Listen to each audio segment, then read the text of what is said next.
Bismillahirrahmanirrahim.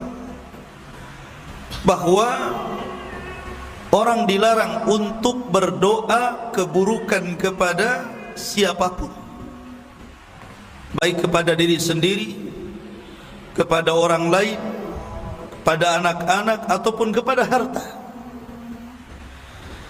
Karena Allah Subhanahu wa ta'ala, baik kepada diri sendiri, kepada orang lain, kepada anak-anak, ataupun kepada harta. Karena Allah Subhanahu wa ta'ala terkadang mengabulkan setiap ucapan manusia ketika bertepatan dengan aminnya para malaikat. Oleh karena itulah maka di sini ada faedah, hendaklah menjaga lisan. Karena terkadang manusia ini karena marahnya kepada sesuatu terkadang melontarkan kalimat-kalimat yang isinya doa buruk. Seperti maaf orang tua. Terkadang apabila ada kejengkelan dari anaknya yang nakal, terkadang mendoakan yang tidak-tidak kepada anaknya. Maka Nabi SAW mengatakan, jangan berdoa buruk kepada anak-anak kalian. Dahulu ada seorang yang bernama Jurez, seorang ahli ibadah. Ketika dia dipanggil ibundanya, dia sedang solat sunnah. Kata ibunya, ya Jurez, ta'al wahai Jurez, kemari. Tapi Jurez malah melanjutkan solat sunnahnya. Dalam hatinya Jurez itu berfikir, kalau saya batalkan solat saya durhaka dengan Allah. Kalau saya tidak batalkan solat saya durhaka dengan Allah Subhanahu, dengan orang tua. Maka Jurez kemudian berfikir nih, dibatalkan solatnya durhaka dengan Allah, dilanjutkan solatnya durhaka dengan orang tua. Tapi karena Jurez ini tidak punya ilmu, akhirnya kemudian Jurez ini lebih mengutamakan solat sunnah dibandingkan panggilan ibunya. Akhirnya ibunya jengkel. Kemudian berdoa kepada Allah Subhanahu wa ta'ala saking marahnya dengan mengatakan, ya Allah, jangan kau wafatkan putraku kecuali kau uji dia dengan seorang wanita pelacur. Berlalulah zaman, rupanya doa ibunya ini menjadi sebuah kenyataan di mana Allah kabulkan keinginan ibunya. Jadi suatu ketika berkumpul para preman, orang-orang jahat yang tidak suka dengan Jurez ini.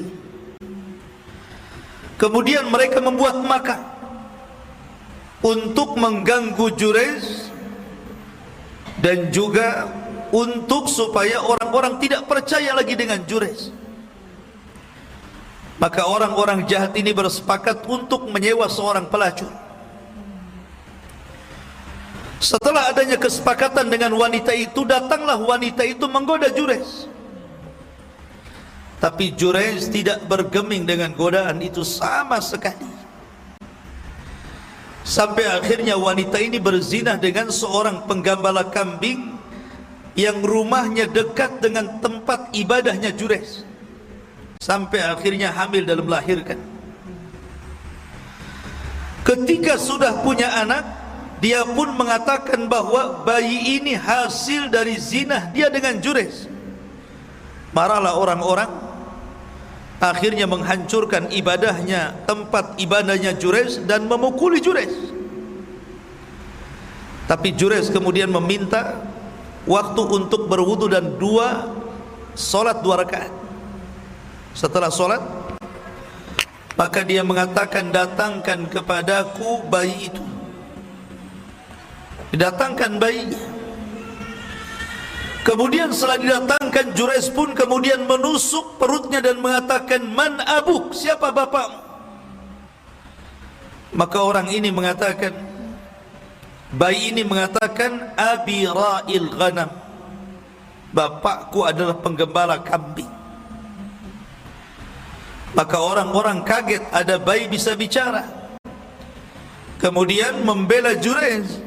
Dari situ mereka sadar, kemudian meminta maaf kepada Jurayj, akhirnya kembali membangunkan tempat ibadahnya. Dari kisah ini ma'asyiral muslimin, bahwa hati-hati kalau bicara. Makanya kalau seseorang marah kepada seseorang, lebih baik diam dibandingkan bicara. Karena terkadang pembicaraan itu merupakan doa yang bisa diaminkan para malaikat. Ini kisah yang pertama dari asbab nuzul surah Yunus.